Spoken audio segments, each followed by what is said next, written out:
They are the world's elite sports car drivers. They pilot the most advanced sports cars on the planet. Some are proven champions. Others have visions of future glory. One thing they all have in common is a desire to win. And their mettle will be tested to the extreme today in Houston, Texas. The Lone Star Showdown is next. Rumors spreading round in that Texas town. I'm racing.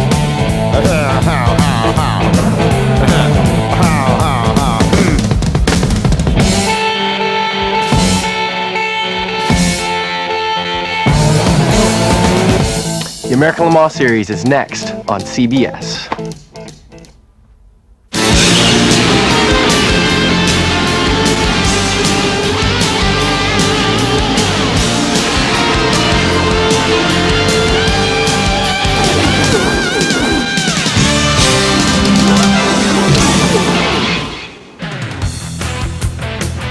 Welcome to CBS Sports coverage of the second round of the American Le Mans Series 2006 Championship Chase, the Lone Star Grand Prix, here at Houston's Reliant Park on a temporary circuit weaving around the home of the NFL Texans and the legendary Astrodome.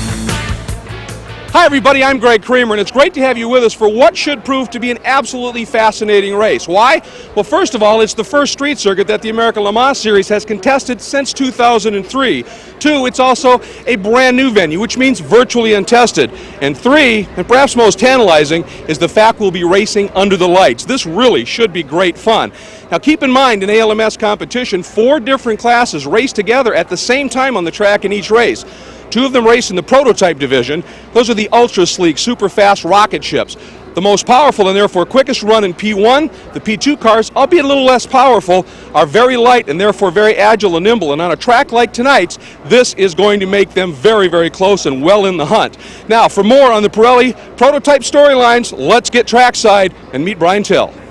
The story in P1, the battle is between 2 teams. Dyson Racing is coming to grips with a new Lola chassis. James Weaver has qualified his number 16 Dyson Racing Lola on the pole. The 14th pole for Weaver, the 53rd pole for Dyson Racing. Now later in the season, Dyson will have to do battle with a brand new diesel-powered Audi R10. That car is not here this weekend. It is back in Europe preparing to run the 24-hour of Le Mans. So Audi Sport North America has brought back the Audi R8.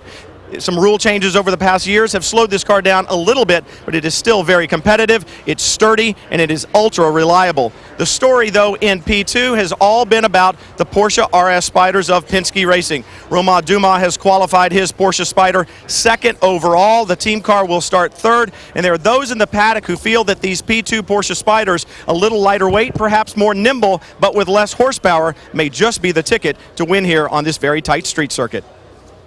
Thanks very much, Brian. Now joining me in the booth as our expert analyst is Calvin Fish. And Calvin, with this being both a new circuit and a temporary circuit, that has to present some significant challenges to not only the drivers but the teams. Well, the drivers arrived here in Houston with a great deal of anticipation and excitement upon seeing this street circuit for the very first time. It was like watching a bunch of kids having their birthday present placed right in front of them, but they're still in the box. And yesterday, they had a chance to take the lid off this racetrack and see what they had to play with. Now, this is a 2-day format rather than the regular 3. And it really means that all of the decisions that have been made in a very time-compressed format. And that's really going to put enormous pressure not only on just the drivers, but also the engineers. They needed to get to grips with this race circuit as quickly as possible. Now, in terms of grip tonight, I think tyre choice will be critical. What tyre compounds have been chosen? They're going to be running much later in the day than they saw yesterday. Track temperatures will be down, and also the drivers are going to see the lights for the very first time. As always in this series, pit strategy will be critical. Some of the teams are saying if they see some caution periods, they may be able to do this race on just one stop. Well, that would be huge if they were able to pull that off without question. Now, let's talk track just a little bit. By all accounts, this circuit has really caught most everybody out a bit by surprise. So would you take us through the Pirelli course description? Well, Greg, as with any street circuit, very bumpy and very low grip until we get some race rubber down. 1.7 miles in length, initially laid out for 9 turns, but before the cars even ran here yesterday, they added a chicane here right between turns 1 and 2, trying to get the cars slowed down before that turn 2 braking area. Bumps everywhere, but the biggest ones are right through here in the middle of turn 4. And also into the braking areas, very unsettled here down into turn 5. Drivers' opinions were varied after their first laps here yesterday. Well, first of all, I thought the chicane it's a good change because the straightaway before was quite long, and then the emergency exit after the first braking zone was not really good. So I think it was a smart move to put the chicane there to slow everything down a little bit. All street tracks are bumpy because they're not permanent race courses, and it's just one of the factors. But you can complain about it, but it doesn't actually reduce the bump. So all you've got to do is try and make the car adaptable to the track, try and find different lines around about maybe the larger bumps. As we said, we're going to see 4 classes running at the same time, and we've talked prototypes, but the other 2 classes run in the GT category. They're the GT1 cars, are the bigger, broad-shouldered, and very powerful cars, and the GT2 cars, while less powerful again, are lighter and more nimble. Let's go to the grid now for our Pirelli GT storylines with Ralph Shaheen.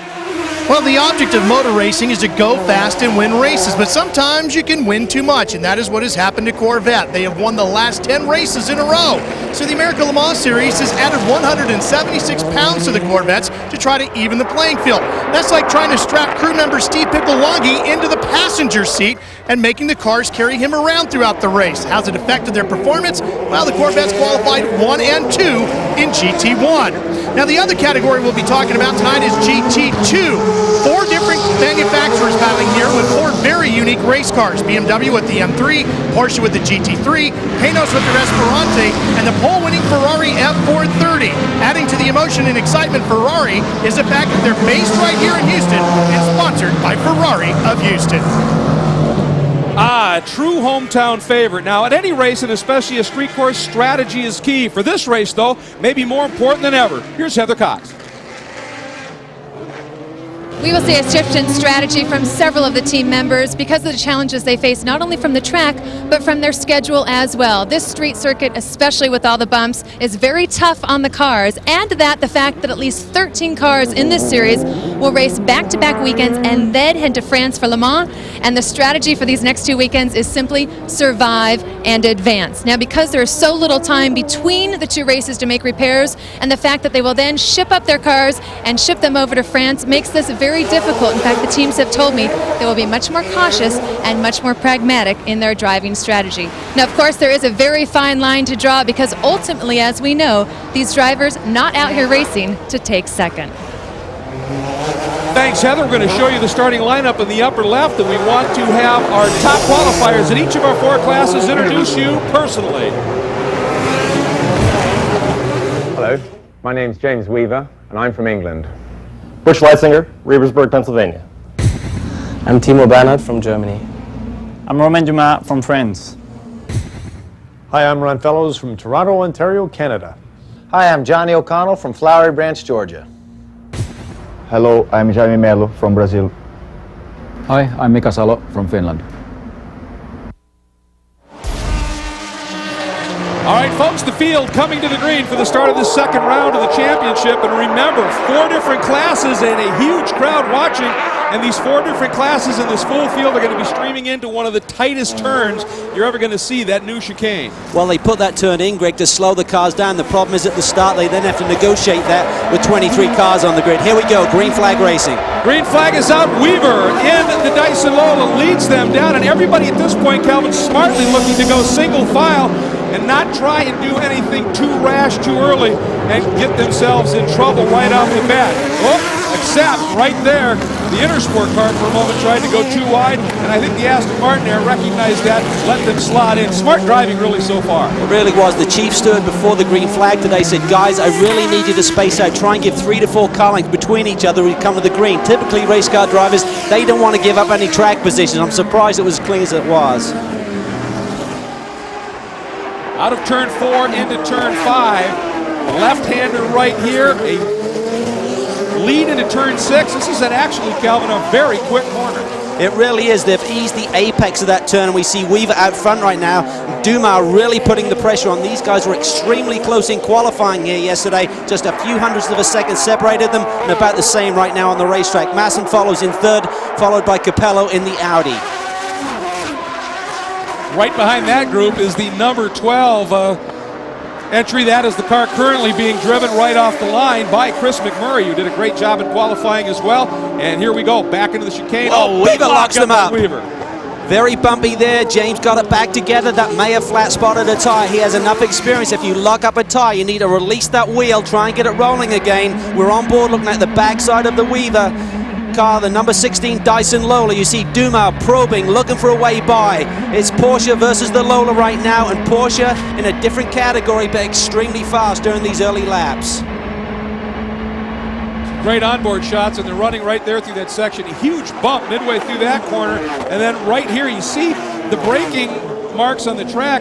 Very sketchy. That means bumpy. And very close here now with the Audi of Capello, the R8. He's really starting to put the pressure on Sasha Masson here. Surprised that Masson doesn't have the pace of the other Porsche Spider right now.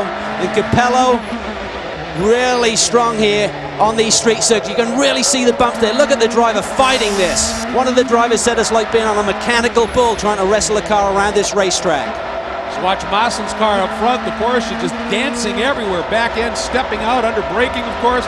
Big problems. Capello right there with the two Porsches here. Are we seeing Dumas maybe being the hare and Sasha laying back a little bit, conserving? Possibly, run by Roger Penske. He's the supreme strategist in motorsports. They may be driving a different race car right now in terms of what they have in the setup. And they have Dumas really putting the pressure on the leader and Masson just sitting there. We talked earlier in the show about maybe these teams can do it on one stop. Maybe Masson is running the same fuel mixture right now as the 7 car, trying to save a little bit of fuel in the early laps. How about tires at this scenario? Would you have started, if you're looking to double stint, send one car out to double stint, the first couple of, the first 2 stints, and the other car going for pure speed right now and then double stinting later? Well, that's possible, Greg. When we talk about double stinting the tires, the key in this form of racing, when they come and do a pit stop, whilst the refueling is being done, you may not service the car. So if you can double stint the tires in terms of not changing them during that pit stop, you save an enormous amount of time in the pit stop itself. That gains you track position ultimately. By Michelin's estimation, sometimes up to 25, even 30 seconds, and that is huge. Now we're going to go back and show you what's going on in GT1, and interestingly, Ron Fellows in the yellow number 3 CompuWare Corvette, who put that car in pole, has dropped at this stage to 3rd in class. Well, that's surprised. Ron had a great run here yesterday, and then you see the 4th placing car in class in Beretta right now at front. Oh, the 007, you see that? Shortcut the chicane, Calvin. Well, he didn't gain any track position there, so that's going to be a call that the officials have to make here. Typically, if you shortcut the chicane and gain track position or gain a position, they'll do something about it. You have to give that position back. But right now, we'll have to wait and see if they get any call from the stewards. Obviously, the chicane maybe not what everybody really wanted to see, but the way they've designed it, they have given you 2 different almost avenues, if you will. If you're getting way too hot, you go straight. If you're a little too hot, you can make the first part, skip that one curve, and like you said, lay back, and then be able to continue. So the design of that chicane, considering the circumstances, not bad. Now in GT2, we are hopping on board right now with the number 31, York Bergmeister behind the wheel. And that red Ferrari up front is the one that Ralph Sheen talked about, the hometown favorite. It's leading. Well, Bergmeister is the champion in this class last year, along with his co-driver, Pat Long. Now, those guys got separated in round 1. Pat Long is the 3rd driver in one of those Porsche Spiders in LMP2. But right now, Bergmeister really putting the pressure on this Ferrari. The Ferrari had a great run in round 1 at Sebring, should have won that event, eventually finished 3rd. They had some problems getting the wheels off the car, meaning they had to double stint tires even when they didn't want to. But here you see these guys coming down this front straightaway. Speeds in the GT2 cars down here about 142 miles an hour as they jump on the brakes, and then it's all the way down to 35 miles an hour through that very slow chicane. But we see the diversity in this class, Ferrari, Porsche, and then the Panos. There's the Panos, the silver and red car. That's the car that won Sebring in GT2. And David Brabham doing another great job behind the wheel of this car. And the number 45, that's the another red and silver entry, but the Porsche from the Flying Lizard Racing team only qualified 7th in class. They've gone right to 4th at this point.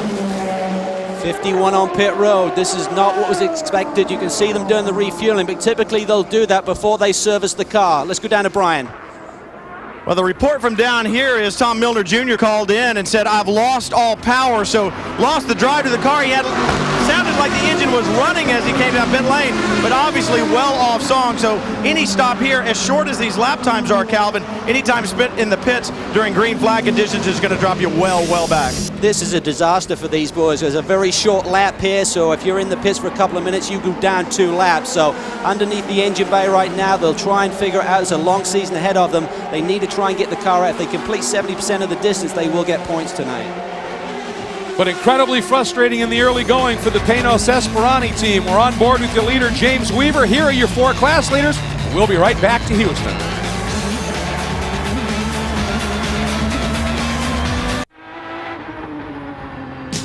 CBS Sports coverage of American Le Mans, the Lone Star Grand Prix, is sponsored by Michelin, a better way forward. Klein Tools, tools worth asking for. And by Porsche. Porsche, there is no substitute. Welcome back to the Lone Star Grand Prix here at Reliant Park in Houston, Texas. You see the yellow Porsche, and the reason we're following that car is while we were away, we had a change for the lead. And Calvin, it was a tight moment. It really was. Coming through traffic, Weaver had started to drop his pace a little bit, and there you see Dumas over the curb there, really elbowing James Weaver out of the way. And there you see Capello in the silver Audi right behind these guys. So Dumas now sets sail at the front of the pack. And it wasn't much after that Capello was able to sneak by as well and move up a spot. But he was involved in a bit of a moment too, as there is with the team car to our leader right now, as the two of them, Capello and driving the number 6 car, Sasha Maassen, had a bit of a moment as well. And clearly at this stage it hasn't affected Capello, as he looks very comfortable in that second spot, although not able at this moment to quite match the pace or the aggressiveness in traffic of Dumas. But let's go back and show you what happened to Maassen and Capello. Here we see Capello looks down the inside of turn 7. He's looking over at the car thinking, does Maassen see me? No, he doesn't. Sparks fly there. It looked like Capello's dive plane got into the right rear of Maassen, punches down his right rear tire. He goes straight down the escape road, and Capello's on his way. Maassen then had to do a pit stop, change the right rear tire, and lost valuable time in the pit lane. One of the things that Brian Till alluded to at the very top of the show, the R8, not only is it reliable, not only is it fast, but it is bulletproof and a tank. It is so strong. Now we're looking at Dumas once again. Remember, he has very limited prototype experience. He's run GT cars very successfully, finished second in the championship last year, along with his teammate, Timo Bernard. But right now, he has to negotiate traffic. Coming up behind one of the Corvettes, the number 3 Corvette, run by Ronnie Fellows right now. These Corvettes, very hard to see out the back of these GT1 cars. You got that big rear wing, the car's bucking around, then you got that much faster prototype car trying to make a move down the inside. Dumas does that nicely. Now you pointed out that Dumas has spent a lot of time in the GT class, in the tin tops. Does that give him maybe a little bit better understanding of how to work through those cars now that he's behind the wheel of a prototype? Very much so. I mean, these GT drivers who step up to P1, certainly in P2, certainly have the advantage in knowing what a GT car can do around a racetrack. They'll know where the weak points are, under braking, under acceleration, wherever it may be, and they'll try and pounce at that moment. I would think they'd also know where they can see him better, where they can't, sense that they're there in the light. And right there, he knew to pause. Now, I would expect he would pop up, try and get down the inside, but a lot of power in that Corvette. He gets it. That's the leader, the GT1 leader, the number 4, Olivier Beretta. He qualified second. This team, the Corvette team, have only been beaten once in 2 years. Now it's by the Aston Martin squad at Sebring last year. Dumas doing a really good job. He's being very patient right now. He has 2.5 seconds over Capello, so he has a little bit of a buffer over the second place car. We're going to see some serious swings, though, in speeds and therefore lap times in traffic. A good example, the last lap, Dumas getting through the vets turned a 107.1. Capello without traffic for that lap, a 106.3, and that allowed him to close up just a little bit. But at this point, it certainly looks, as we're on board that number 2 Audi, the R8 of Dindo Capello, it looks like that Porsche of Dumas awfully effective in traffic. It really is. It's lightweight, it's very nimble. Capello's car, though, this is a real Street Fighter machine. There he goes to the inside of the Corvette.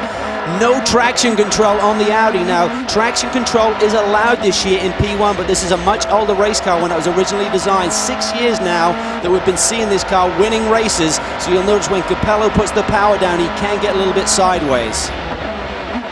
And And that was the leader in the GT1 category, Olivier Beretta, in the yellow number 4 Corvette. And you noticed how Beretta just knew he was there, didn't turn in on him, gave him a little bit of room, keeping in mind that those are cars that are going to Le Mans after Ohio. So there's a lot on their minds right now. That's right. As Heather mentioned, it's going to be a really difficult race. Patience is going to be a virtue there. You see Capello getting awfully close, coming through turn 4. Watch the bumps here.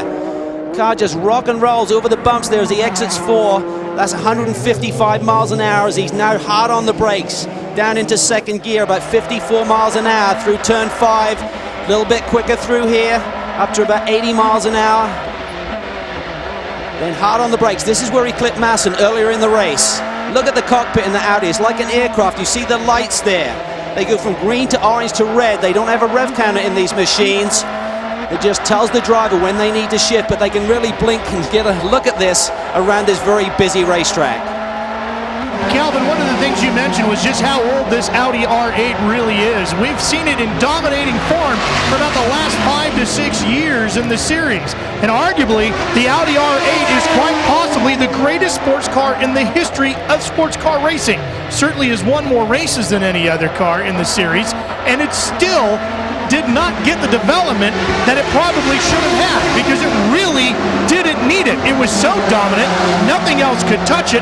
The development of the car kind of trailed off, especially the last couple of years when Audi started working on the new R10.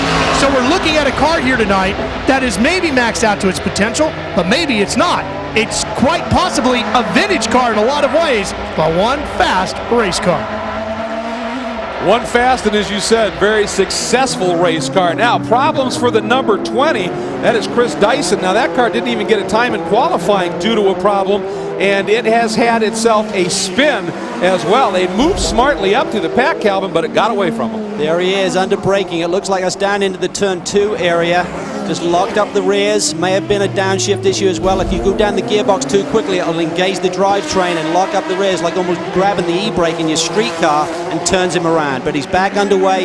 Had a lot of problems with that car here this weekend. Had a good test midweek down at Houston Motorsports Ranch. But right here, just all sorts of drama. They had a power steering failure, clutch, heat exchanger. The flywheel broke before qualifying yesterday. That's why they didn't set a time.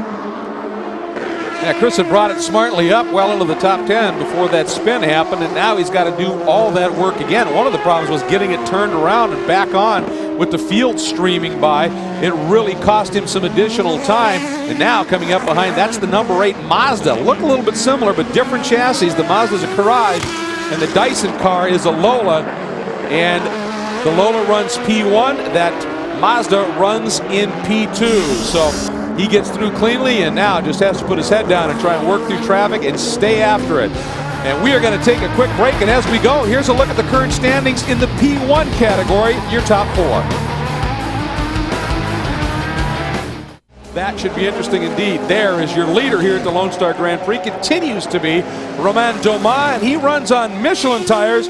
And that's a nice segue into our Michelin field summary. And here you see the number of cars in the field on the respective tires. Michelin has 12, Pirelli 5, Dunlop and Yokohama 2 each, Goodyear and Kumho 1 each. Calvin, it really is a tire battle, a tire war in the American Le Mans Series. There is, particularly in the P2 category. You have the leader right now, the overall leader, that's Romain Dumas. He runs on Michelin tires, as we mentioned, but also 3 other manufacturers within that category. So it just makes for great competition and really keeps all of the teams on their toes. Continuous development that just ups the ante every week.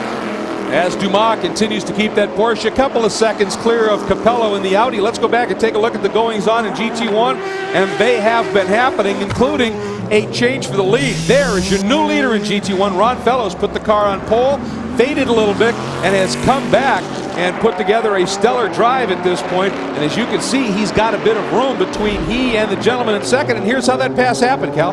Ronnie Fellows just slides it down the inside of Olivier Beretta here. So we coming down into that chicane area. That's very difficult to do, and just a superb job. You know, and what I wonder about is, I talked to Ron Fellows earlier, and he said that corner heading down into that last turn, turn 9, it falls away down into that corner. And I said, anywhere on this track you really like? And he went, oh yeah, that last turn. He said, where it drops off, he goes, you got to get it right. And if you don't, you're in trouble. But if you do, it is sweet. Greg, one of the reasons why the Corvette crew is performing so well here in Houston is because of a computer sim program. A computer sim program is basically a simulation of what the race and the racetrack is like. The team gets a hold of engineering designs of the track. They put it into the computer, and they're able to run hundreds and hundreds of different variations on the race car setup. Different track conditions, different temperature, you name it, they can program it in and see how the car will perform. How good is it? Well, last year they did a sim for the race at Le Mans. When they were all done and went to the race in France, they were within 0.2 of a second of what the computer told them they should be able to run there. They were able to do that for Houston, and as you can see, not only did they qualify 1 and 2, but they're racing 1 and 2 right now. They're doing a great job, Ralph, and even here, once they got here on site, they have so many engineers on that squad. After the first practice session, they ran through the computer 186 different setup permutations for the next session. It's just amazing the resources they have. Doug Feehan said earlier, he said, the fact that this is a compressed weekend, as you talked about, it's only 2 instead of 3. He said, that just makes me smile. He said, because our guys are so good at exactly what the both of you have been talking about. And it's paying off. Look at this move right here. That is the 20 of Chris Dyson trying to work his way back up through the pack. An aggressive move underneath Beretta. And again, Beretta, very savvy driver. Had no intention of turning in and causing an incident. Well, the key is he has the championship lead. Remember, he, Ollie Gavin, and Jan Magnussen one at Sebring, so they have the championship lead. The car is maybe not quite as quick as the 3 car here this weekend. Beretta said in qualifying trim it had a little bit more understeer than he would have liked, but now we see the overall leader here right down in traffic. This is really tight. Fellows goes to the inside of the 44, a GT2 car, and then the overall leader Dumas right behind, and then we have Maassen who's a lap down. And I think I saw the 44 car miss the chicane the previous lap doing the same thing, perhaps just trying to get out of the way of these guys. He's not gaining anything by doing it and giving them a little bit of extra room to race. So maybe not altogether a bad idea there by Lonnie Pechnik, as this pack is just coming screaming through. And of course, you've also got Chris Dyson, sort of the running back, the blocking back, coming through, trying to work his way up through the pack. So everybody's paying real close attention to what's coming on. And boy, Capello is closing up as well. Now let's get back to GT2, where at the very front, things remain the same. That Ferrari of Houston, Ferrari right here of Jaime Mello, continues to lead. The top 4 are still very close in the class. However, there has been a change for 2nd, 3rd, and 4th. You recall earlier, Jörg Bergmeister in the number 31 Peterson White Lightning car was sitting in that 2nd spot right behind Melo. Well, he has dropped off just a little bit as we watch that beautiful Ferrari come arcing through turn 6 and into turn 7. This being the 430 mid-engine, incredible balance. It really does. It's a lot stiffer than the old 360 that they ran a couple of years ago. Jaime Mello is one of the Ferrari factory drivers, as is Mika Salo, and they're just a lot happy with this race car. Jamie's done all of the development on this car. Now we look back to the 2nd place runner. That's Mike Rockenfeller in the number 23 Alex Job Racing Porsche. He's done a tremendous job this weekend. There's 2 sports car events going on this weekend. Mike's one of the guys who's pulling double duty. He'll be heading off to Phoenix on a plane first thing in the morning. And there are a few drivers quicker in a Porsche than Mr. Rockefeller, and he didn't get a lot of time in the car, as you talked about, because of all this travels, and wasted no time jumping right up into the fray here, and not that far adrift at this point on the Ferrari. Well, what's remarkable, this car started at the very back of the pack. Klaus Graf had a moment yesterday in qualifying where he clipped the wall and flat spotted the tires. When you change tires from qualifying, means you have to start at the very back of the pack, so that car's made it from the back all the way up to the front. Now we hop on board with the car that was 2nd, now back and forth. Another Porsche, the number 31 of Jörg Bergmeister. And the car right in front is Johannes van Overbeek, the number 45 Flying Lizard Porsche, who also came up from 7th on the GT2 grid and has worked his way up into 3rd. And Johannes really has been on form this weekend. He really has. One thing that's happened, the 31 car that we're in the car with right now, they're the championship winners from last year. Their engineer, Stefan Pfeiffer, left this team to move on to the Flying Lizard team, and his car is right in front right now, so I'm sure he has a big smile on his face. Jörg Bergmeister, of course, won the championship along with his co-driver Patrick Long in this car, won 5 of the 10 races, just an unbelievable season, and became the first non-Porsche factory driver to win a GT2 championship or share it. Just an incredible achievement. Remarkable season. They went on a tear at the end of the year, winning 4 straight. Mid-season, the Alex Joe boys really came back at them hard, got within about 11 points, then they had another DNF, and suddenly it was wide open again. But just a great championship winning season for the Peterson White Lightning boys.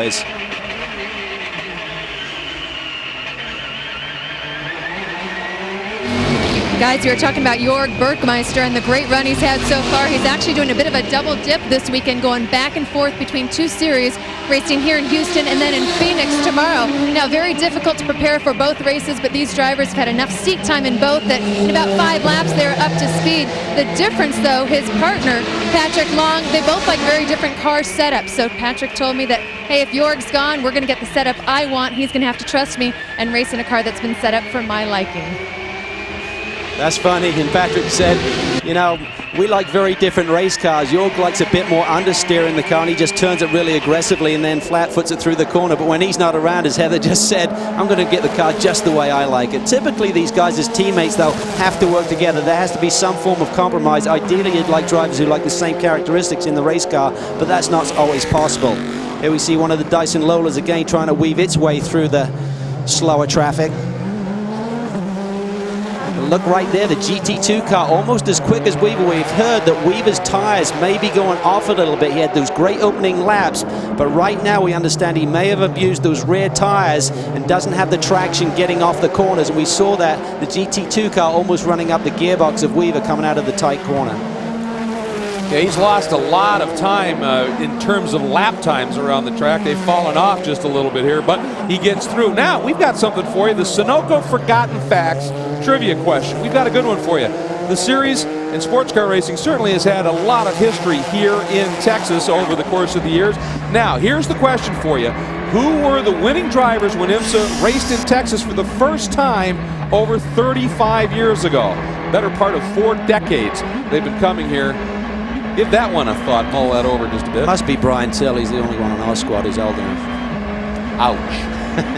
Ouch. Brutal, brutal. It's tough here in the booth as well as on the track, folks. There's absolutely no mercy given as we ride on board with James Weaver. And we are going to show you the top 3 in the GT2 category as we head away for a station break. We'll be right back after this word from our CBS stations.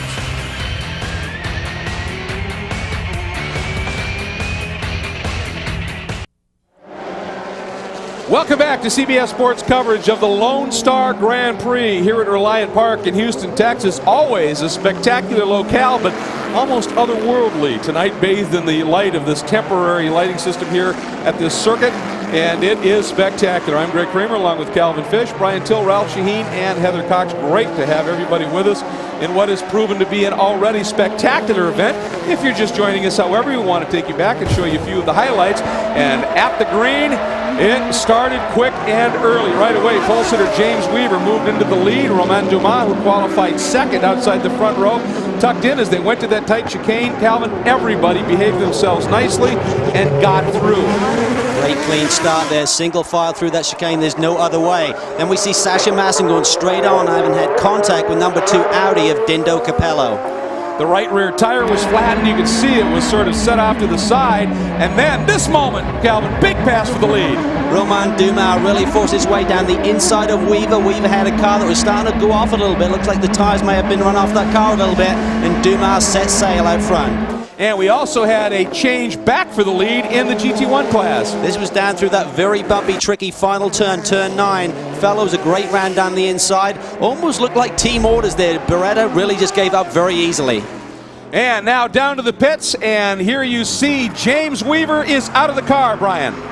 Greg, remember James Weaver qualified this Dyson Lola on the pole, but then slipped back. I'm sure they will have changed the pressure in these Michelin tires that they'll be putting on. Butch Leitzinger is behind the wheel. You see James Weaver helping him in. The driver's cockpit is so tight that there is an assistant. The driver getting out can assist the other driver getting in to get those 6 seat belts on and help him get his radios hooked up. Now the crew will go to work. The fueling has been finished, so now the mechanics can change the tires. You cannot work on the car until after the fueling is done. The engine must be shut down, so the car sits quiet right here in pit lane. He will put 4 new Michelins on, and Butch Leitzinger will have a full tank of fuel, 4 new Michelin tires, and I'm sure once again they've adjusted the pressures. We'll see if Butch can get a better car when he heads out. A slight problem with the right front tire. They've had a delay. had a difficult time getting that right front tire off, but another one going on. This will be a costly mistake under green. You see a lot of rubber coming out of the radiators as well. A lot of rubber. You guys talked about a tire battle. What a tire battle does is leaves lots of rubber out on the racetrack. It gets picked up by the cars, and if it gets lodged in these radiator screens, it can lead to overheating, guys. Calvin, these cars have been a bit susceptible to overheating, haven't they? They were. That's one of the things they worked on in testing. The engines were getting very hot down in Sebring. They eventually finished second, but they had to baby the car to the finish. One of the things they've done, Lola, the people who build this car, have taken the car to the wind tunnel and really looked closely at the aerodynamics on that race car, really trying to improve the cooling. How all these ducts and these louvers work around the radiator areas really is critical in getting those engine temperatures down. When you get any rubber going into those radiator grills, like Brian said, that will just spike those temperatures and damage the engine within a couple of laps. And Butch Leitzinger now behind the wheel of the 16 and takes it out and is going to casually bring it up to speed. Now, before all of this activity happened in the pits, the number 2 Audi also had a pit stop and a driver change as well. This was a little bit early. I spoke to Brad Kettler, who runs this team, and he said with about 11 minutes of caution today, we can do it on one stop. So they obviously felt the strategy had to move. It's been a very clean race thus far, no caution periods. There you see Dindo Capello, as Brian mentioned, the drivers are allowed to help each other with the driver change. The fueling is going in. Now, the fact that this refueling equipment is having to come over to the other side, this car was designed for Le Mans, so the fueling rig typically is over here. That's how they'd like it to be, to get the fuel into there quickly. And obviously with the car designed for Le Mans, the access for the fueling is over on the other side, and it takes about 3 to 4 more seconds to get that refueling done on the Audi pit stop here in Houston. Calvin, they did stop a little bit early, but the reason why, I checked it with Brad Kettler, he said we got stacked up in traffic and couldn't get by. We were losing way too much time. We had to take that opportunity to just come in and do our pit stop. They did not go to the sticky tires, the nighttime compound yet. They're saying they're going to do it on the next stop. You're right on board with that car now. Now Alan McNish behind the wheel. Talk about going from strength to strength for a driver pairing. Dindo Capello out, McNish in. Well, the first time we saw an R8 run a full championship season was in the year 2000. They won the championship. One of the Dysons is in. Brian. It's the 20 car. Chris Dyson will get out. Guy Smith will take over. Once again, we just saw this same routine stop. Chris Dyson helping Guy Smith with the belts and the radio. The engine is off. The 2 will take 4 new Michelin tires. If you're going to take the time to do a driver change, you take the time to do tires on these stops. And on this abrasive street circuit, you need to do that. This 20 car has struggled all weekend long. They had some overheating issues and also some issues with electrical problems. So they only got about 30 laps of practice, so they're a little bit behind the 8 ball right now.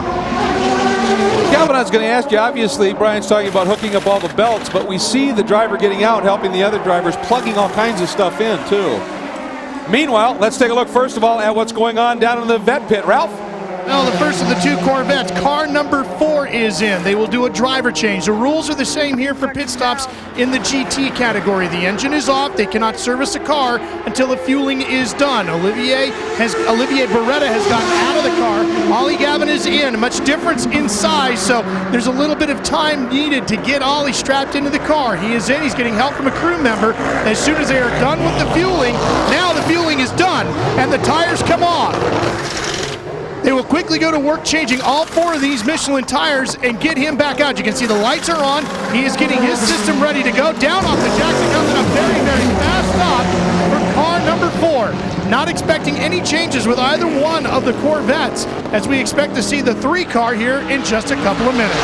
And these guys are absolutely dynamite with these tire changes. We talk about the fact that refueling has to be done, so if they can expedite that tire change, it really just saves them a lot of time, because it's not being done at the same time as the refueling. Those guys have worked hard. These teams go back to the race shop and practice and rehearse these pit stops during their off weeks even, and just really try and refine and look at video and try and just shave any 10th of a second off that they can. And the Corvette boys are the best in the business. They can do a tire change now in about 10 seconds, and that's with only 2 guns. It's not like Formula 1 where you have a massive guns and a massive people. The crew is limited over the wall. They're only allowed to use 2 wheel guns to do that change. As you watch that car coming back up to speed, let's get back quickly to what I was saying about watching the driver on the assist display. You can see it so clearly on the prototypes, plugging all kinds of stuff in. What's that? Well, they have to plug in their radio communication. The other thing that we have in the American Le Mans Series is a driver ID system. The great thing where we have all of these graphics up on the screen so that we know which driver's in the car. They have a special ID signal that comes from their helmet, so when they get in, they plug that into the dash. That gives us the information as to when there's been a driver change. Awful lot to get done in a pit stop, and if you forget one element of it, it's a big, big problem. The second vet is in. Would be the race leading car number 3, Ron Fellows and Johnny O'Connell, one of the best teams of drivers in the business of sports car racing. Fellows hops out, and the driver out of Georgia, Johnny O'Connell, slides in, gets some help from the crew as they wait for the fueling to complete, and they will go to work on those tires. You can see how close they have the guns ready to go. Let's check in with Brian. Leader is on pit road. Romain Dumas has brought his Porsche Spider in. Timo Bernhard will be taking over. Unlike the Audi, the refueling rig on this Porsche Spider on the left-hand side, that helped expedite the fueling. You can see Romain helping Timo in. It should be a routine stop, Ralph. Ryan, they had the air guns right up along the nug. I mean, we're talking about a half an inch away before they could go to work. So as soon as that fueling was stopped, they didn't have to take the extra half a second to go a half an inch. The 3 is servicing underway, Brian. Service just about completed here on this Porsche Spider. Timo Bernhard is in. Seatbelts are on. Just waiting for 4 new Michelin tires. The right rear took the longest. They are on. Started is away. Great start by the Penske squad there, and the great thing about Roger Penske, he is detail-oriented. When they had the 2 DNFs at Sebring, he still stayed on the pit wall, analyzing the competition, timing their pit stops, looking at their fuel strategies. He wanted as much information so when they came to round 2 here in Houston, they were prepared. Now, to give you a bit of an update, this car, the number 7 entry of now Timo Bernhard behind the wheel, is and remains the leader, but the interesting thing is McNish in the number 2 Audi through that whole sequence has put it back on the lead lap. At the end of it, but at least he's back on that lead lap. And the key now for Timo Bernhard is to try and get some tire temperature into this car, get the tire pressures up through those bumps until the tires come up to pressure. The car's going to be a little bit lower. It's going to hit the ground easier right now, so Timo has to be very careful during these first couple of laps. One of the things these Porsches have been replacing more than anything else is this whole event has unfolded as the jab rock pieces of wood that basically that they bounce off of to keep them from getting into the bodywork, and they basically had to replace them after almost every session, such as the rough nature of this track. But Timo Bernhard, nice and loose right there, and just rolling into the throttle and completing another lap, heading down onto the pit straight. Difficult turn here, turn 9. You can see him really easing through that corner, and now on his way down that front straightaway. GT1 lead has been taken by the Astons. Now the 6 cars in. Let's go down to Brian. Galvin, Sasha Mawson gets out. Lucas Lohr is getting in. Lucas Lohr has competed in every street race that the ALMS has had. He has won in class in every street race that the ALMS has had. So he thinks they've got a car to win here, Ralph. Brian, both the Aston Martins are pitting. You're looking at the 009, the 007 parked right behind. Of course, the numbers kind of indicative of the fact that Aston Martin always tied into James Bond. That's why they run the 007 and the 009. In the 009 right now, Pedro Lamy is getting ready to get out of the car. He will be replaced by Stefan Sarrazin. And you talk about long weekends. Well, Pedro Lamy is leaving here on Sunday, and he is going, or Saturday, I should say, and going all the way to Spa-Francorchamps, Belgium, where he will run another Aston Martin DB9 for the Labra team in a 1,000-kilometer race there. So he has got a long weekend of racing ahead of him. The 007 is underway, Brian.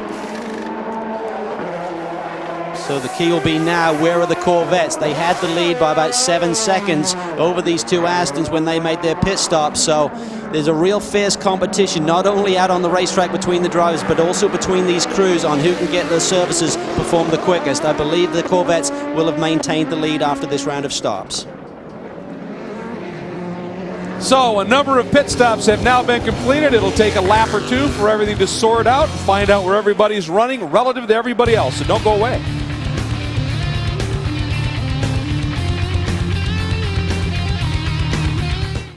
The official timekeeper of the American Le Mans Series. And welcome back, everybody. That clock shows we are past the halfway point. We have a new overall leader in things. It is the number 2 Audi of Alan McNish, and surprisingly has just made a turn into pit lane. We ride on board as he heads down into the Audi pits and Brian Till. Well, it could be great strategy down here. Remember, they stopped early. They have not run too far on this tank of fuel, so it will not take long to fill it. They will not take tires. They will fuel only. And remember, tires should be good to go. In 2003, this team won in Miami, flag to flag, with the same set of Michelins. Should be fuel only. The engine is off. McNish sits in the car waiting for the fuel to go in. As soon as the fueler is out, they refire it. He is underway. McNish back underway there. You can hear that the engine has to be shut down during the refueling. That's a safety issue. And then has to refire under its own power. So if there's any problem whatsoever with those race cars, they have to be push started. That is not allowed. They have to fire up with their own life. Now McNish now, he doesn't have to get tires up to temperature. He has a good rhythm with his race car. He's added some fuel, that adds weight, that changes the dynamics of the car a little bit. Certainly will hit the bumps a little bit harder, maybe increase the braking zones, but look at the eyes of that little Scotsman. He's a terrier. Totally focused is exactly right. Now, about a little under an hour and 6 minutes remaining. And look at the bumps. That is the jostling that this track gives these drivers. And when you hit bumps that hard at that speed, you get absolute, I mean, your vision goes away. It's just a mess. It's really hard to focus and really see. I mean, these guys are trying to come within an inch or two of the walls and the curbing, and the car is literally jostling around the racetrack. But Alan McNish is a master. He loves sports car racing. He's so happy to be back. Having won the 2000 championship, he then went off to Formula One, drove for the Toyota Formula One team. Last year he was in the DTM championship, a sedan championship over in Germany. But now he's back full-time with Audi, and we're pleased to see him back. And some great strategy by the Audi folks, as well by the folks in GT2, particularly this team, Alex Job Racing, which is one of the legends in this category of racing. They had assumed the lead. They went past the halfway point before they did their pit stop. Klaus Graf now takes over for Mike Rockenfeller, never lost the lead. That's incredible. We saw the Ferrari pit about 5 or 6 minutes earlier, so the key now for the Ferrari squad, they may need a splash of fuel here to get to the finish. If they only go as long on this second stint as they did on the first, they will be shy. The Porsches look like they're in good shape. The 23 car, the 45 and the 31 all stopped after the halfway point, so providing they got all of the fuel in the car, fuel should not be an issue for these guys. Klaus Graf behind the wheel right now. He was the 05 Trans Am champion. He has a lot of experience in Porsche Super Cup, and he and Rockenfeller make a formidable pairing. Of course, winning that Trans Am championship, a lot of those races contested on street courses, and he obviously might be a very effective street fighter here, and certainly doing the job right now. But what a drive by Rockenfeller, though, bringing that car from dead last into the class lead to the point they could get through all the pit stops and never lose it. And you'd have to believe they were trying to save a little bit of fuel. I spoke to Alex Job this morning. He said, you know, we should be okay. We might need a bit of yellow to make it to halfway point, but certainly managed that superbly. Great strategy call. And as Klaus Graf continues to drive that car and hold on to the lead, the gentleman that took it there is with Heather. Indeed, joined by Mike Rockenfeller of Alex Job Porsche. And Mike, Ferrari had the pole, but you guys able to take the lead. What will it take to overcome Ferrari in this race? Well, I mean, I had a tough stint, came from the very last position, and I made it up to the lead when the Ferrari pitted. Now we have a gap of 12 seconds. I hope my teammate can maintain the pace and bring it home. Rock, you're pulling double duty. You'll actually race in another series tomorrow. How much do you have left in your tank? Actually, I was pretty empty after I got out of the car. I have to say that was it. I tried so hard. It's really rough out there, and tomorrow I fly to Phoenix to do the Grand American race. So I have a tough schedule and I need some rest tonight. All right, we'll let you get to your rest. Best of luck throughout the rest of the race. All right, thanks very much, and what a great drive he put in. Now, keep in mind, with the stop by Alan McNish in the Audi, the number 7 Porsche now in the hands of Timo Bernhard is back in the lead. We anticipate they might need a stop as well, obviously, but at this point, they're in the lead. Now, that is a P2 category car, and the news in P2 just continues to unfold, and an announcement was made that is absolutely stellar for the future. In April, Acura announced it will join the ALMS in 2007 with multiple teams and cars, and earlier, Heather Cox talked to Honda Performance Development's Robert Clark about what attracted Acura to the series. I think for a variety of reasons. The Acura brand itself is growing worldwide. It's a brand that's been exclusive to North America, to US and Canada, but it's growing to China this year and to Japan in 2008. And so there's a need to expose the Acura brand more globally. And from American Honda's point of view, there's an interest in growing the recognition of the Acura brand within this country. And the Acura brand is a brand that's been associated with luxury and performance. So there's a direct tie-in to motorsports. And then thirdly, there's Honda Performance Development, which is the racing organization which will run the program. It's now taking on a full, a diversified program. We've been traditionally involved in open wheel racing. We're now expanding into another field of racing. So you look at all those and it shows that the company is growing into a new formula, sports car endurance racing, and we wanted something that was technically challenged and it would allow us to compete against world-class competitors such as Audi and Porsche and Maserati, Aston Martin, and because that's the market in which Acura competes in. So it just makes common sense. It fits perfectly, and we're really excited about it. This is the first time that Acura has had an American-based racing initiative. Since the announcement, what developments have been made and what's your timetable? Well, first of all, the response to the announcement has just been overwhelming. We've been approached by teams all over the world about interest in our program, expressing their pleasure in the fact that we are coming. They're looking forward to the competition. They're looking forward to contributions that we bring to the program. But we're on a timetable now where we're sorting through our options as far as team selection. We expect to have 2 to 3 teams and 3 to 4 cars, so in that range. And we're looking at the teams and what they can bring to our program, what they have as far as experience in this type of racing, their drivers that they have, sponsors and such, and the total package and what can give us the best on-track results. We certainly wish you the best of luck. And Greg, with Acura's entry, 11 different manufacturers will race head-to-head next year in the ALMS. And of course, that last topic, the teams, is producing some of the biggest speculation we've seen in the ALMS paddock for a long time. Who gets that cherry situation? It's going to be interesting. And we are back at Reliant Park here in Houston, Texas, and that yellow Porsche of Timo Bernhard from Penske Motorsports continues to set the pace. About 15-16 seconds clear of Alan McNish in the Audi, but there's still more pit stops that may come and sort things out just a little bit. However, behind this guy and a few lengths back in GT1, Calvin Fish, the battle is starting to heat up big time. You've got the 2 Corvettes right there. Johnny O'Connell, the number 3 yellow entry, leading his teammate Gavin, and not far back of them, the first of the Aston Martins. Well, this is a great battle. It's something we've seen on a regular basis over the last 2 years, a battle between the 2 yellow cars. Of course, the Astons are keeping them honest this weekend. They don't really seem to have the race pace that we thought we might see. Remember, the Aston is running much lighter. As Ralph said at the beginning of the show, 80 kilos lighter. This is the 007 Aston. Pirelli tires. They struggled a little bit in the heat at Sebring, but at night they were really quick. So right now, if the Pirelli's going to perform, you would think these conditions would be ideal.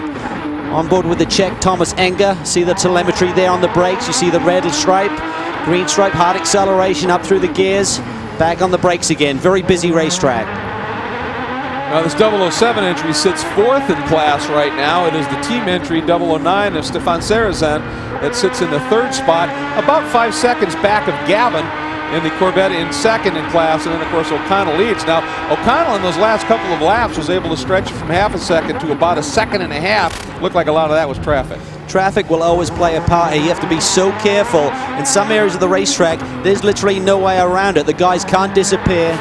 They can't just vanish on you, so you just have to be patient and wait your turn. But right now, I think the race may be won in the pits tonight. We saw the Corvette boys do 2 beautiful pit stops earlier in the race. Now it's a battle between the pit stops. Here is Stefan Sarrazin sitting in the 3rd spot. And interestingly, I wonder, he does the French Rally Championship and actually does it in an Aston Martin as well. And it's kind of like rallying here, going between these walls, throwing it out there. He may be a little bit more comfortable, and you might imagine certainly giving it a great ride right now. Trying to get the power down is always the key on a rally car also. He does the asphalt circuits for the Rally Championship. He runs for the Subaru World Rally Championship team, also run by Pro Driver. He runs the Astons. We see the Corvettes getting closer still. Ollie Gavin really starting to mount the pressure on Johnny O'Connell.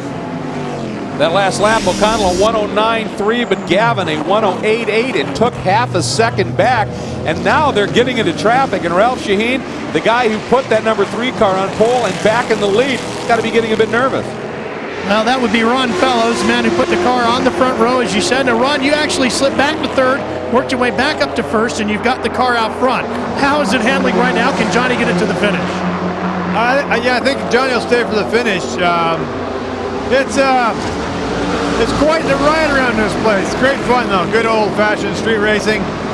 The difficult part for the driver is that as the tires build pressure, increases the spring rate to the point where you're going through all those bumps. The car just continues to bounce off the bumps. It makes it more and more difficult to stop and get through the corners, get power down, and then rattling your brain around a little bit. So it's it's same for everybody. And like I said, it's good fun. Yeah, it's turned into a fight here. How much has the 176 pounds that was added to the car come into play tonight? It doesn't help. You're carrying around a passenger. We're seeing a lot more tire wear. Increased brake wear.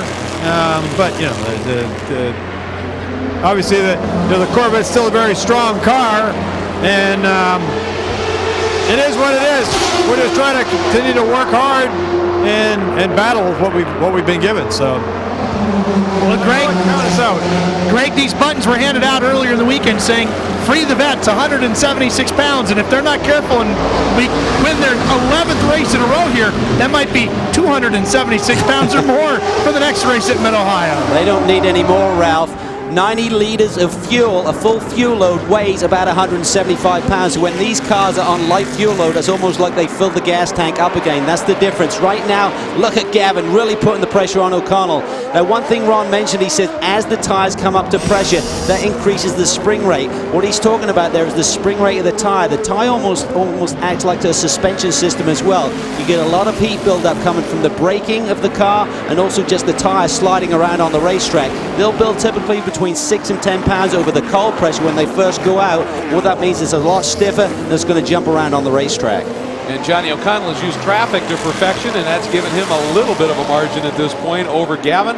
Gavin going to fight through. Now, earlier we set up our Sunoco Forgotten Facts trivia question, and the question was, who won when IMSA first raced here in Texas over 35 years ago? Well, the answer was Daniel Munoz and Juan Izquierdo. So there's your answer, and if you got that right, I'm impressed. I'm glad you had to say that, Greg, and not me.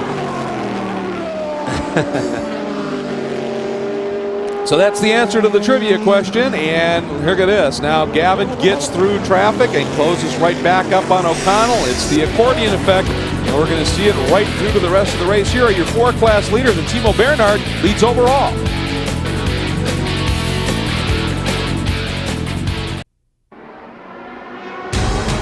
The American Le Mans Series, world-class drivers, premier road courses, and cutting-edge technology. Born in France in 1923, with the first running of the 24 Hours of Le Mans, the American Le Mans Series is the glory and the grueling reality of world-class sports car racing. Drivers from around the world strut their speed, skill, and endurance. 4 separate classes racing on the track at the same time. It is the chain that connects the new and the faithful sports car fans of an extraordinary racing tradition. This is the American Le Mans Series. And now back on a temporary street circuit. Rare enough. How about one at night? It is a rare thing, and turns out it's a beautiful thing. Just a glorious setting here at Reliant Park in Houston, Texas for the second round of the American Le Mans Series. And the venue is spectacular, certainly, and the racing has matched it without a doubt. The number 7, Porsche, continues to lead, but big problems in the Dyson camp, Brian Till. Greg, big problems indeed. Both cars were in. I'm here with James Weaver. James, from the pole, it was a great run. You led early on, but then you had problems, and now Butch has them. First, what was the problem with you when you were out there, and now what's Butch's problems? We had a problem with a long brake pedal, and the right front tyre lost pressure and just bottoming too much and upset the wheel weight, so we backed up quite a bit, and then Butch had the same problem with the right front, and he wasn't satisfied with that, so he's now broken 5th and 6th gear. Well, and I know the 16 car had a problem as well with suspension on the back. Are the bumps beginning to take their toll? Yeah, we were very worried about the bumps at the 2 corners from home. There's a huge bump there, and I was sort of going half throttle and going to the left to miss it as best I could, but that's not the fastest way, but we thought we'd get away with it, but somehow we've damaged the gearbox and the 20 car's broken a push rod. Now, I know you said that the pole is very special to you, but how many more of those do you think you have in you? Because in your interview after the pole, you said, I'm approaching my sell-by date. Well, yes, I'm 30-21 now. He's not going to tell, guys. He's still as fast as he ever was. I don't think anybody loves it any more than James Weaver, without question. There's the number 20 in the pits, Guy Smith behind the wheel. And the unfortunate thing for Guy, just a little bit ago, he turned a 105.5, just a blindingly fast lap, and moved up through the pack. Now look at the lockup there in the right front, and you can see the problem there, and that would be indicative of a problem at the other end of the car, Calvin. Right, diagonally across the car, over in this corner, James talked about a push rod. It's not a push rod in an engine, it's a push rod in the suspension system, what basically means the suspension is up in the air, and then it cross-weights the car so the guy didn't have no control. They're going to change that piece, just try and get him back out there and grab some points tonight. And meanwhile, number 7, Bernard, right behind, is in. Our overall race leader and leader in P2 as well is in the pits. And Brian Till is there. And a problem as well, Greg. They had to shut the car off, but it looks like they've got some type of a battery issue. They've gone into what's considered the passenger compartment of this Porsche RS Spyder, and they have changed the battery, so this is going to be a lengthy stop. Obviously, just coming to pit road was probably going to hand the lead over to McNish in the Audi. This just adds more insult to the injury. Well, they needed to pit anyway, so that was going to cost them the lead to McNish. We believe McNish is good on fuel. He should go the rest of the distance without problems. But right now, the 7, the problem has been fixed. So Timo Bernhard is back underway. They had a second-place finish at Sebring. But we know with the R8 here for these 3 races, the 2 before Le Mans and the 1 following it, that Porsche really felt their chance of an overall victory is within these 3. And McNish now has assumed the lead. Lucas Luhr in the team Porsche number 6 has taken over the 2nd spot, and Bernhard will fall back to 3rd at this stage. And by the way, I was talking about that lap by Guy Smith in the Dyson Low of a 105.5, which was the fastest I'd seen on the occasional glance on the scoring monitor. The last, or I should say 2 laps ago, Calvin, Lucas Luhr turned to 105.2 and is absolutely flying right now, and he's not that far behind McNish as we look at Bernhard now, who's dropped back to 3rd. We're seeing some great pictures tonight. We're looking at Lucas Luhr right now in the 6 car. A moment ago, we see Alan McNish getting completely sideways in the Audi, so he's certainly not easing the pace any. He wants to stretch it, because if you get a full caution period, that gap is just diminished immediately, so he needs to try and build it and just try and keep some sort of car underneath him. And talk about just a tremendous performance by all of the drivers in the series on this track, this tight, that chicane, all of this, not one yellow. That's amazing. Everyone thought we'd see some drama out here this evening, but the drivers have just done a superb job, particularly when you've got 4 different classes, 4 various speeds of race cars trying to get around this racetrack together. And there we see Timo Bernhard get in very deep there down into that chicane, loses a little bit of time, and now as Lucas Luhr, he should be making another pit stop. We believe the 6 car will need to pit. He has a little bit more of a window to get that done in. By window, we mean the opportunity to come into the pit lane, because remember, Masson had that early pit stop, so that stretches the next pit stop just that little bit further. Now Lucas Luhr, the 2nd car, the 2nd yellow Porsche in your frame, is coming up to put Bernhard, his teammate, a lap down because of Bernhard's pit stop, obviously, with the problem. So Lucas Luhr at this stage is the leader in the P2 category, so you would suspect, I would think, that Bernhard would just let him come through, because he's the only one who's got a shot at going after Alan McNish in the Audi. And it's getting interesting as we're closing in on the end of this one. We're going to take a look at our leaders in each of the 4 classes running here in ALMS competition in Houston. Stellar indeed. We have ourselves a stellar race unfolding right here at Reliant Park in Houston, Texas. Now, tires are certainly important in terms of grip, but they also play a key role in race strategy, as Heather tells us in the Michelin Tire Tip. Racing on a new temporary circuit can be a challenge to all teams, and especially to tire makers. Michelin engineers think that this race will come down to what they like to call the 3 T's: track position, traction, and tires. I'm now joined by Michelin's Brett Failer. And Brett, what do you see as the biggest challenge on this course? Well, the biggest problem with most temporary circuits like this is that track surface is not consistent all the way around the course, and it also tends to be very bumpy. Plus, since the race is at night and practice is during the day, we don't know how much the track is going to change during that time. So with that in mind, it's up to us to help our partner teams select a tire that will give them the best grip and also give us the ability to double stint if we need to. And problems continue for the number 7 Porsche. He's down in the pits again, Brian. Problems all around pit road. The 37 is in as well. The 7 is in. They've changed the battery once again on the number 7, Lucas Luhr behind the wheel. But the team also looking back in the back end underneath the engine compartment, grabbing components, shaking them like perhaps something has come loose in the back. So problems there, and problems for the 62 as well, Ralph. That would be the Ferrari F430 that started on the pole. Mika Salo is behind the wheel. They had a puncture on the left front tire, and it ripped up some of the bodywork. And they are now going to change that tire. They were also probably due for a little bit of fuel anyway, and they've had problems with the power steering on this car. They had talked about possibly changing drivers if they were having too much problem with the power steering. They decided to keep Salo in the car and just gut it out to the finish from here. But the loss of power steering and now the puncture have definitely slowed the pole-winning car. Well, driving one of these cars around a street circuit with these bumps with the power steering out, that will exhaust a driver quickly. So Mika Salo has done a stellar job there by staying in the car and trying to get this car to the finish. He had been hauling that car around, still second in class, so doing an amazing job. Now, right before the 7 Porsche made its way down into the pits, there was a very, very close call, and it was with the 62, Calvin. Well, there you see it. Timo Bernhard is slowed. He's got some kind of electrical issue, and he's not really focused on the racetrack. And Salo is coming down there. The number 4 car is in, so they're pitting before the sister car, the 3 car. This could be critical. What Johnny O'Connell now needs, who leads this class in the number 3 sister car, is no traffic on this next lap. If he hits traffic on this lap, this could really hurt his chances of victory here tonight. Certainly no traffic in front of him right here. That is exactly what he wanted. And it looks like fairly clear sailing at this stage, so O'Connell, boy, playing into his hands nicely. This could work out great because Johnny O'Connell had the lead. If he gets a good clear lap here on hot tires, that will be faster than the 4 cars outlet on cold tires. So the strategy, I would think, they'll have O'Connell in here pretty quickly. What they don't want to have happen is to have a full caution period where the pits get closed, and then O'Connell has to wait for his pit stop.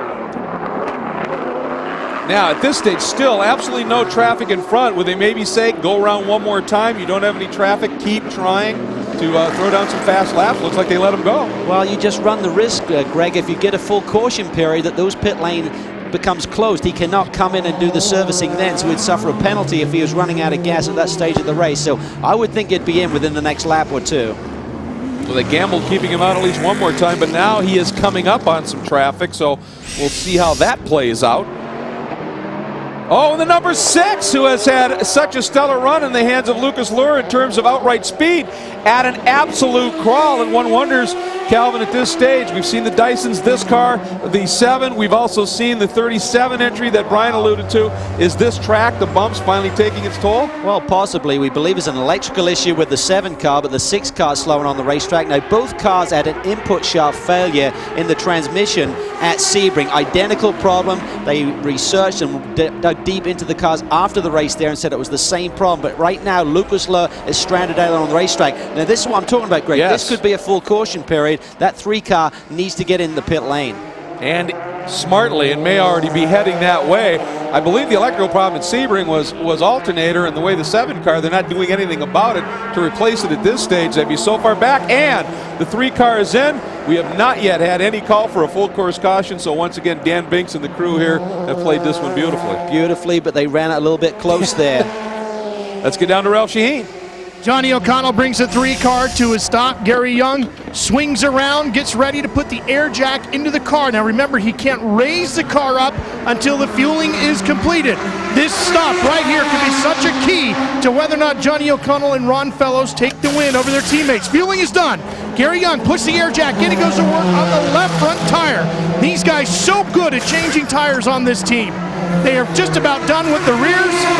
And down comes the car, and Johnny O heads back out, hopefully into the lead. Beautiful stuff there. What a great pit stop by those guys. You can see the orchestration there between the guys with the guns. The guy's shaking his head a little bit, but that looked perfect to me, Greg. Well, you can see why they won the Kleinfuels Pit Stop Challenge last year. I mean, it was just brilliant. And take a look, a double full course caution, but guess what? The pits were open when the 3 came in and closed while he was in. Again, absolute perfection, not only in the execution in the pit stop, but the strategy and how they played that out. We are under our first full course caution, which I still think is pretty amazing. It really is, and it wasn't for an accident. It was just for a stranded car out there. It's very difficult on these street circuits to just pull into a gap. There's not that many safety zones they can pull into and get the car out of the way. So Lucas Luhr has the car stranded on the racetrack. The only way to go is full caution period here and get that car back. We hear it's the gearbox right now is the word that they're saying on the radio back to the Penske pit. So that could be terminal, we would think, for the day. And but the good news is to score points in this series, you have to do 70% of the distance. Right now we're 2 hours, 23 minutes into a 2-hour, 45-minute race. So just like at Sebring, where the car didn't finish there, they will still score points today, Greg. That is very important in this championship run. And one of the things, these cars have been awfully fast, but they've been very aggressive in terms of bouncing over the bumps, maybe taking its toll on the driveline. Once again, your 4 class leaders here at Houston. Here, at least it's just mechanical and not crash damage so far, so getting it turned around and getting it to Mid-Ohio will be a little bit easier. Welcome back to Reliant Park and the Lone Star Grand Prix. Now here's the 37 Intersport Racing entry. Clint Field behind the wheel, Liz Halliday the other driver, and Brian, they've been in and that car sounded pretty off. Well, the pit lane speed limiter will sound kind of off as he comes up pit road, but on the racetrack it sounds off, Greg, because they've got a cracked header in the back. And while that may not seem like that big a deal, Calvin, as you well know, it can cause a lot of overheating problems in the back. That exhaust is meant to exhaust the gas all the way out through the turbochargers and out the back. And with a crack in the header, it creates big problems for the engine. It does not run well, it will overheat, and that is not good news for these guys. With problems on both the 6 and the 7, seems to be driveline issues on both of those. Clint Field needs to get this car back out and get it to the front and see if they can win this P2 class. Well, he's got to make up about 6 laps, and we have about 17 minutes left in this race, so he needs to get this car back on the racetrack pretty quickly if he's going to assume the lead in this class. You're dead right on the exhaust situation, Brian. A lot of wires in the back of those engine compartments, and with that heat blowing on there, it's going to destroy some stuff pretty quickly. There you see some safety wires, a special little set of pliers there that's actually using some wire to try and hold that exhaust back together. Meanwhile, we get word we expect the field to be coming to green, and there it is, Alan McNish in the number 2 Audi R8. From Audi Sport North America, team champion, leads them across, but with the problems for the 6 and 7 entries in P2, we have 2 Corvettes running 2nd and 3rd overall, leading in the GT1 class. One of the Dyson cars that looks like had to go straight. And it was the 16 car Butch, so they've been having some problems, but right now if he didn't gain any positions, that's okay. If he did gain positions, he needs to give them back, otherwise he would suffer a penalty here. There are a couple other cars that seem to wander through there a little bit, and as opposed to the start of the race when they came through there the first time, this late in the going, maybe some people being a little bit more aggressive, trying to make up a spot or two, get some ground here. We can see the speed of Butch Leitzinger is not that great. One of the asses was just driving away from him, so he's just trying to nurse that car to the finish. As James Weaver said, they have a problem with the right front corner on that car. Now, I want to ask you a quick question here. The Audi, when it made its stop, when it came out with McNish on board the last time, about 1 hour and 6 minutes to go, that seemed to me to be maybe on the outside edge of the fuel window. So was this caution the gift that maybe they needed to just make sure? It was borderline. I'm sure for them to play that strategy out, they would have been comfortable. They'd get to the finish without a splash. There you see Alan McNish making some adjustments there in the cockpit itself. And this caution period certainly would now bring them well within that zone where they can make it without a stop for a splash of fuel, Greg.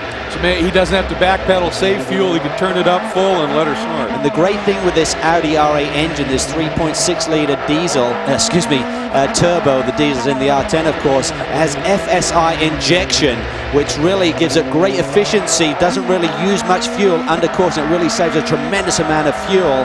And we understand that the 4 car is taken over the lead from the 3 car with O'Connell making that pit stop. So under the yellow there, somehow Ollie Gavin got some advantage with the slow pace of the field.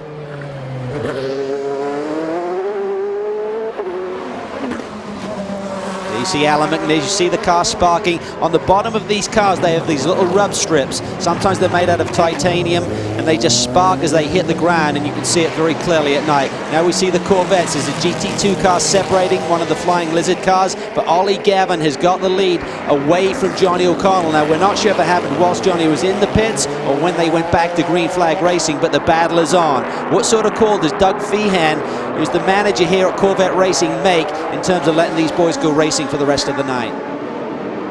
That is going to be, I think, the $64,000 question.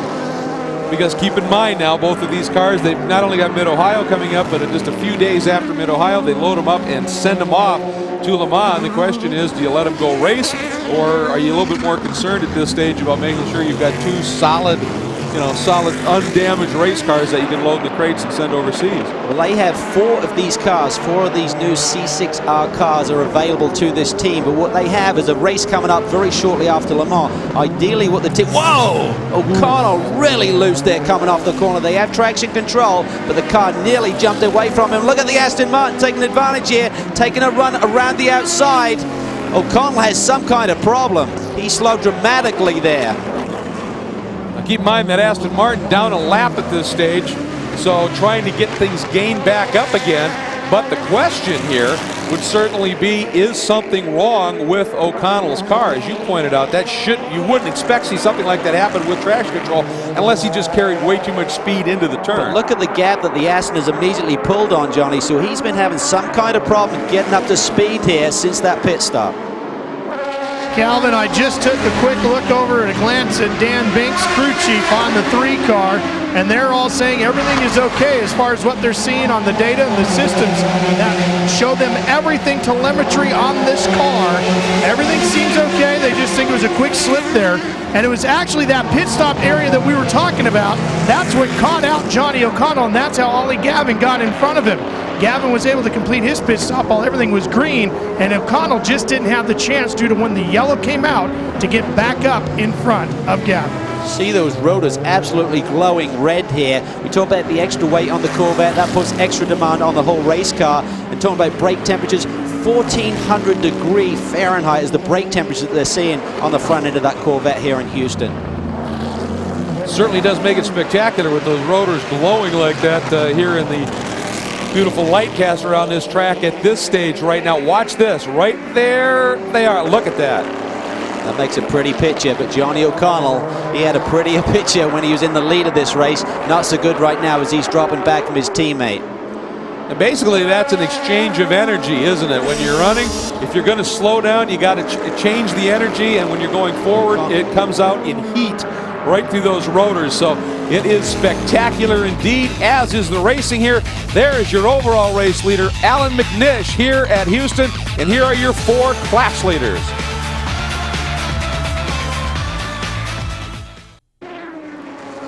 Welcome back to CBS Sports coverage of the Lone Star Grand Prix, second round of the American Le Mans Series Championship here at Reliant Park in Houston, Texas.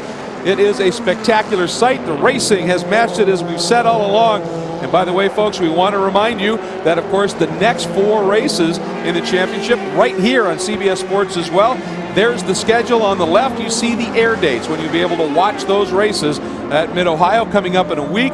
Then in July, Lime Rock, later in July from Miller Motorsports Park in Salt Lake City, Utah. And then the end of July, Portland International Raceway. And each one of those tracks, especially Miller Motorsports being absolutely brand new, offers up something special. It really does. And when Alec Manish goes to that racetrack, he'll have a brand new race car. He'll have the R10 back. The car that he won with, along with Dindo Capello and Tom Christensen at Sebring in round 1, will be back in his hands at that stage of the year. Chomping at the bit for that. And by the way, we'd like to say a big thanks to Porsche, because courtesy of Porsche, we are going to be taking you without commercial interruption right to the finish of the Lone Star Grand Prix. And we ride on board with Alan McNish, leading right now and doing so comfortably with all the problems that have befallen the 2 Porsches and the Dyson cars in this one. So at this stage now, the Corvettes run 2nd and 3rd. The number 4 entry of Gavin and O'Connell are running 2nd and 3rd overall, 1-2 in class, and they're having a great run here as well. As you look on the dash here, right, every now and again you'll see these lights come up, and what that is signaling to Alan when he needs to shift. Goes from green to orange to red. And then that means he needs to shift. He's getting to the rev limit on the car. But right now, Alan can really just put it in cruise mode. The Porsches are gone. They were a threat for the overall win. And certainly the Dyson cars have had all sorts of problems. So Alan McNish and Dindo Capello certainly looking strong for the chance of their second victory of this 2006 season. Coming through turn 9 there. Car really gets away from them. Now here's the number 37 entry. We've talked about it has problems, the broken header. Sometimes that's just a matter of air going out. It doesn't hurt the performance. In this case, it's obviously got them concerned and they backed way off. But all they need to do is get to the finish. Now there's a new rule in the American Le Mans Series this year. To win the class, you've got to finish the race. So even if they weren't going to catch, in terms of laps, the 6 and 7 Porsches, if they take the checker, even if they don't get as many laps done, they would win the race. However, they've already gone by the 7 entry, and they're closing very quickly. As a matter of fact, when they complete the next lap, they should be able to just do them on laps as well. And we are now coming up, folks, on just a little over 6 minutes remaining. And as we said, we're going to bring that to you right now, courtesy right to the finish, courtesy of Porsche without commercial interruption. The performance of the 37 car, the Intersport team at Sebring, was just sensational. They had great pace. Clint Field ran with his dad there, John Field, who's also the car owner. And Liz Halliday did a tremendous job, actually had a shoulder injury. That's a very bumpy racetrack too. She held on tremendously to get that victory for the team in second place overall behind that R10 Audi. Now we want to drop back and take a look at what's going on in the GT2 division right there as you watch Johnny O'Connell in GT1. And here's your leader, Klaus Graf, in the number 23, that white and blue Alex Job Racing Porsche. And Klaus has done just a stellar job in this place. And now take a look at what it's done in class. It has been an absolutely spectacular drive, first by Rockefeller and now by Klaus Graf, from basically last to first. Just great job, but what a team they have behind them. This team won the championship 3 years in a row, from 02 all the way through 04. They won Le Mans. They really know how to get the job done. No factory backing for any of the Porsche teams last year. Alex Job had some factory assist, as did the White Lightning team last year, but this year everyone is on a level playing field within the Porsche brigade. But you really see that car bouncing around this racetrack as he tries to take it to victory here tonight. By the way, folks, if you take a look at the upper left, you see time remaining at 5:45, and going down, that is the time remaining in this race. And at this stage, number 23, Klaus Graf, the margin he has at this stage is fairly comfortable, but one never knows. We've certainly seen a rash of failures here in the last few minutes by a number of the top players in some of the other classes. And these tracks, especially with the bumps and the like, do just heap on the abuse. Anything can happen, but Klaus Graf has done a tremendous job. Great story between he and Mike Rockefeller, his teammate. They ran together as competitors in the Porsche Super Cup over in Europe. They did a race at Monza where Rockefeller really started to block Klaus Graf to the point they had this massive crash.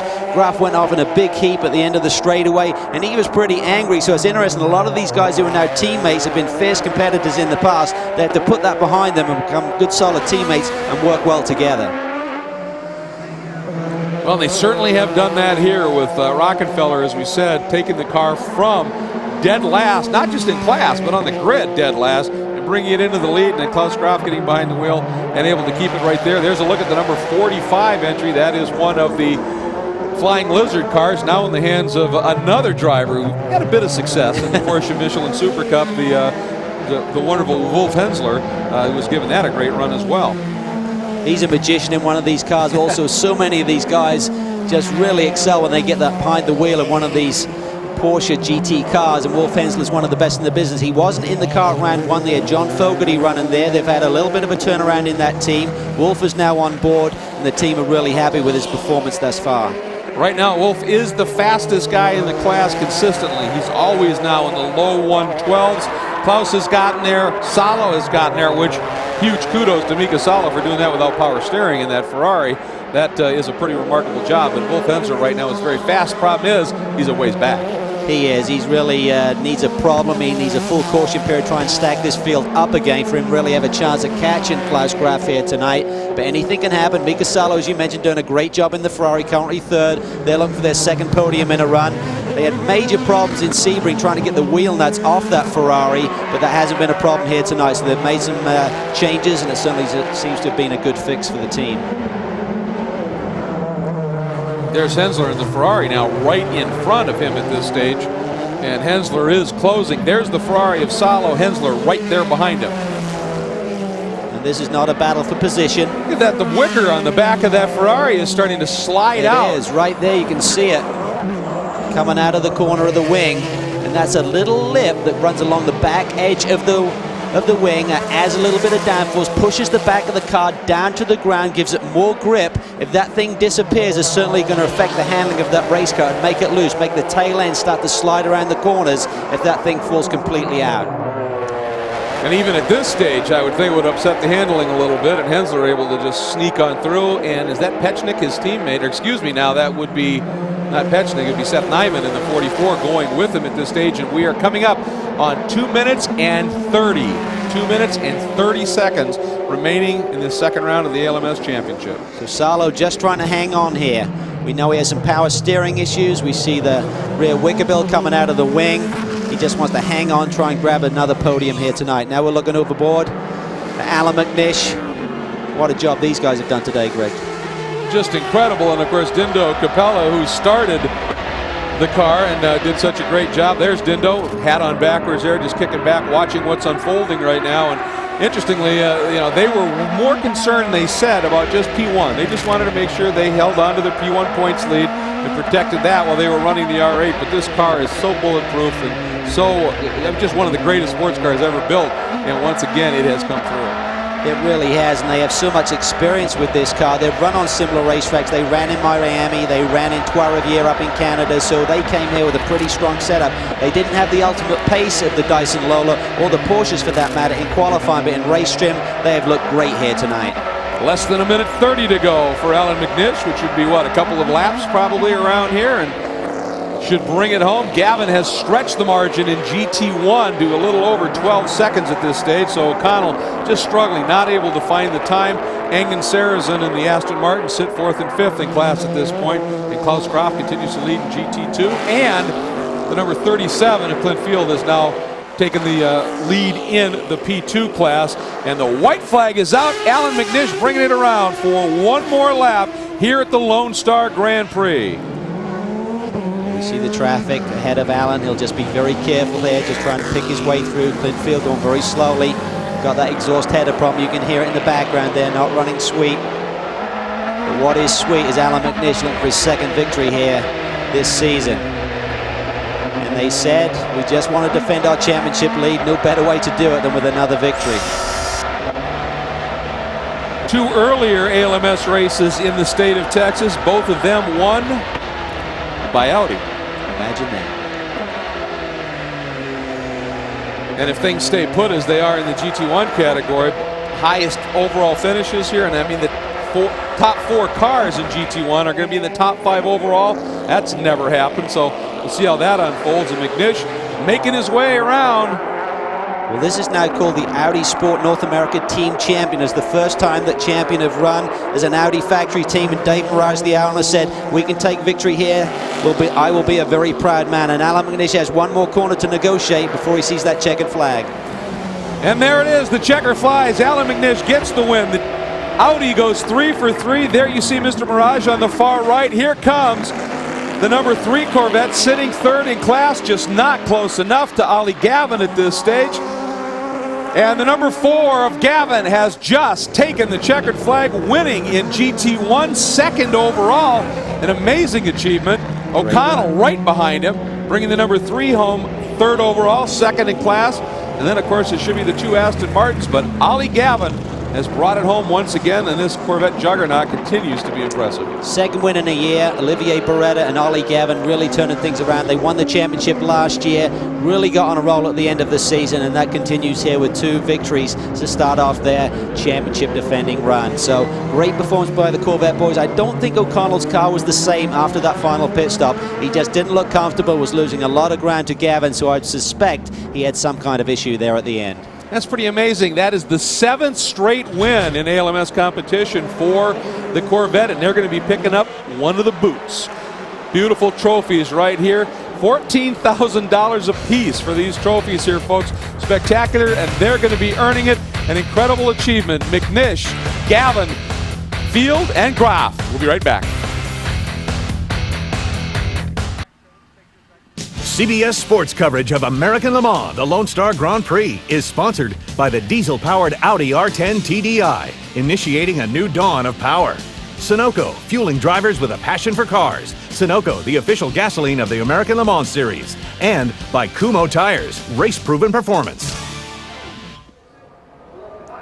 And this inaugural Lone Star Grand Prix has concluded in spectacular fashion. Here again are your 4 class winners, and for our winning interview in P1, let's get down to Brian Till.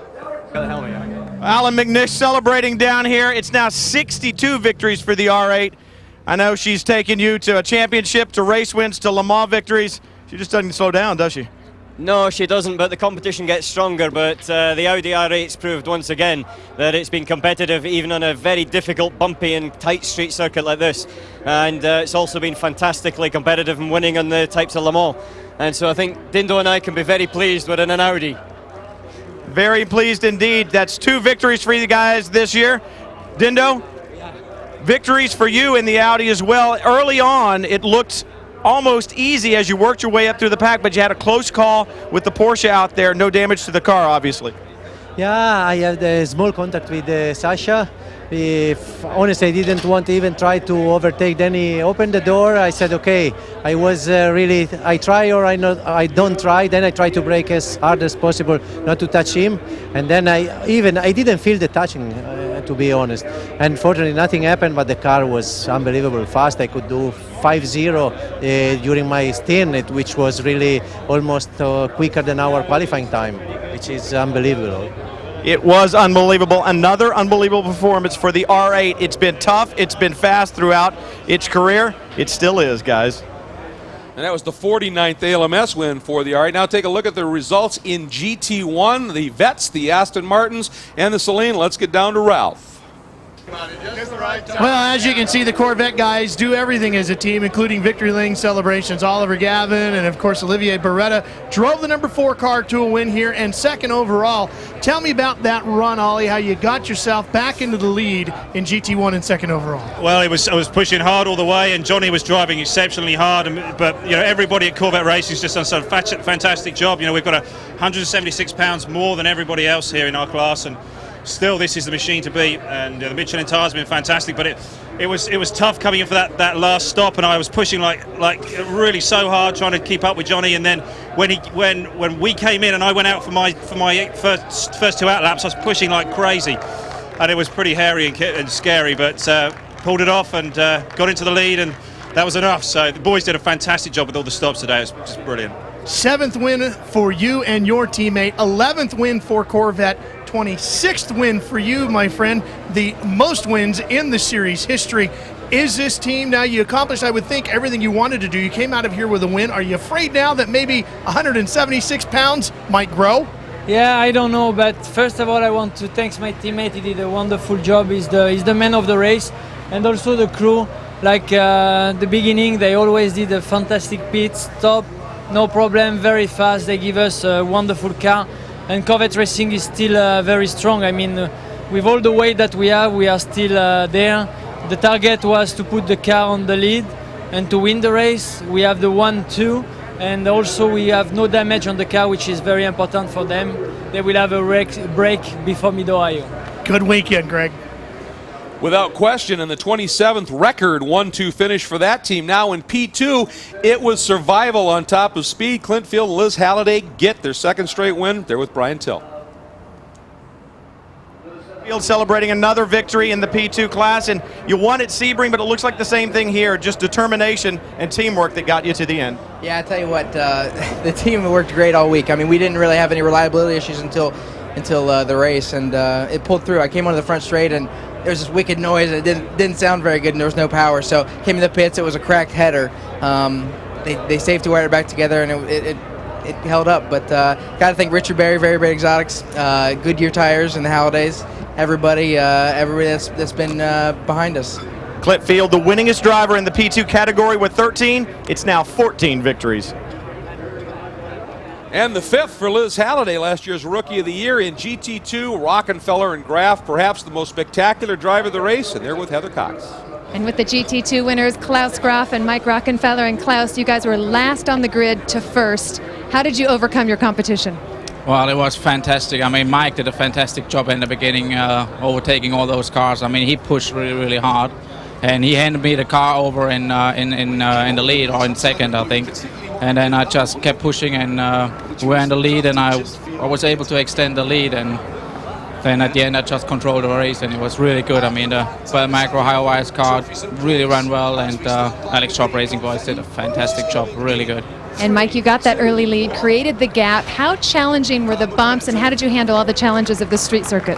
I mean, it was the same for all of us, but actually it's pretty rough for us, especially with the Porsche, with all the weight in the rear. I could see the Ferraris handling the bumps a little nicer, but we pushed really hard. The team did a great job, and it was pretty tough with traffic as well. I think we were lucky today, and thanks to Klaus, he did a great job at the end to maintain the pace and keep the lead. And yeah, I mean, it would be nice to do the next races like that as well, just not starting from the back. Well, as we bring this event to the close, there's little doubt that with all the unknowns coming in, it turned